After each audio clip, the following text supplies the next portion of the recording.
દાહોદ શહેરના ગોવિંદનગર વિસ્તારમાં ward number 4 માં કોંગ્રેસ પક્ષના ઉમેદવારો દ્વારા સ્થાનિક લોકોની સમસ્યાનું ઝડપી અને અસરકારક નિવારણ લાવવા માટે નવી ઓફિસનો શુભારંભ કરવામાં આવ્યો છે।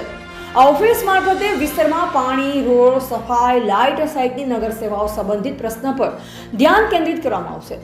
કોંગ્રેસના ઉમેદવારોએ જણાવ્યું કે લોકોની ફરિયાદોને સીધી રીતે સાંભળી તાત્કાલિક નિરાકરણ લાવવાનો પ્રયાસ કરવામાં આવશે। આ પહેલ સ્થાનિક સ્તરે સંગઠનને મજબૂત બનાવવા અને લોકો સાથે સીધો સંપર્ક વધારવા માટે મહત્વપૂર્ણ માનવામાં આવી રહી છે। હાલમાં ગુજરાતના વિવિધ વિસ્તારોમાં પણ કોંગ્રેસ પાર્ટી દ્વારા ગ્રાસ રૂટ સ્તરે સંગઠન મજબૂત બનાવવાના પ્રયાસો ચાલી રહ્યા છે।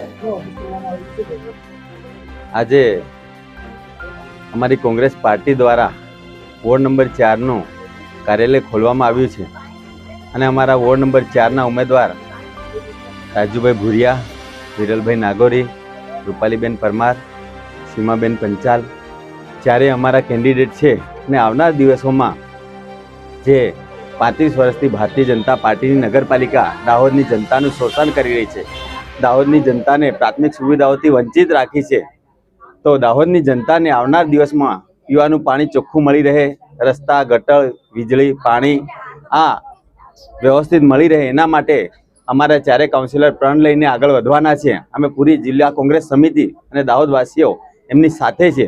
આ મારા કાઉન્સિલરના જે ઉમેદવાર ચારે છે એમને ભારતીય જનતા પાર્ટી દ્વારા 50-50 લાખ અને 1-1 કરોડની પણ ઓફર કરવામાં આવી હતી। તો ભારતીય જનતા પાર્ટીની ભ્રષ્ટ નગરપાલિકાને અમે કહેવા માંગીએ છીએ કે 50-50 લાખ કેમ આપવા પડે છે? તમે 35 વર્ષમાં જો ખરેખર કામ કર્યું હોય, લોકોની સેવા ખરેખર કરી જ હોય તો અમારા કાર્યકર્તાઓને અને અમારા કાઉન્સિલરોને ધાક ધમકી આપવાનું કામ કેમ જરૂર પડે છે?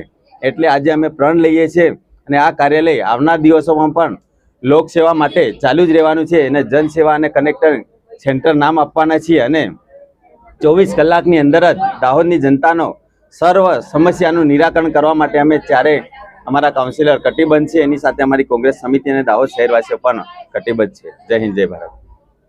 નમસ્કાર, હું અનિલ પરમાર, વોર્ડ નંબર 4 નો પ્રમુખ અને મારા વોર્ડના અંદર કોંગ્રેસની અમે આખી પેનલ ઉતારી છે।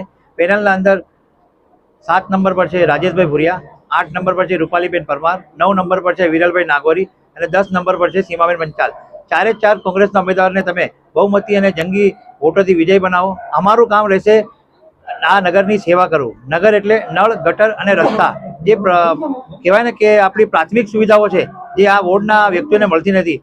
નળ છે, જલ નથી આવતા, ગટર દેખો તમે જ્યાં ત્યાં ઉભરાય છે, રસ્તાની હાલત ખરાબ છે અને સાથે સાથે રખડતા ઢોરની તમામ જે ફરિયાદો છે લોકોની એ અમે પૂર્ણ કરીશું। અમારો આપનો વિશ્વાસ છે કે આપ અમે બહુમતી અને જંગી મતોથી વિજાવશો। જય વંદે માતરમ, જય હિન્દ।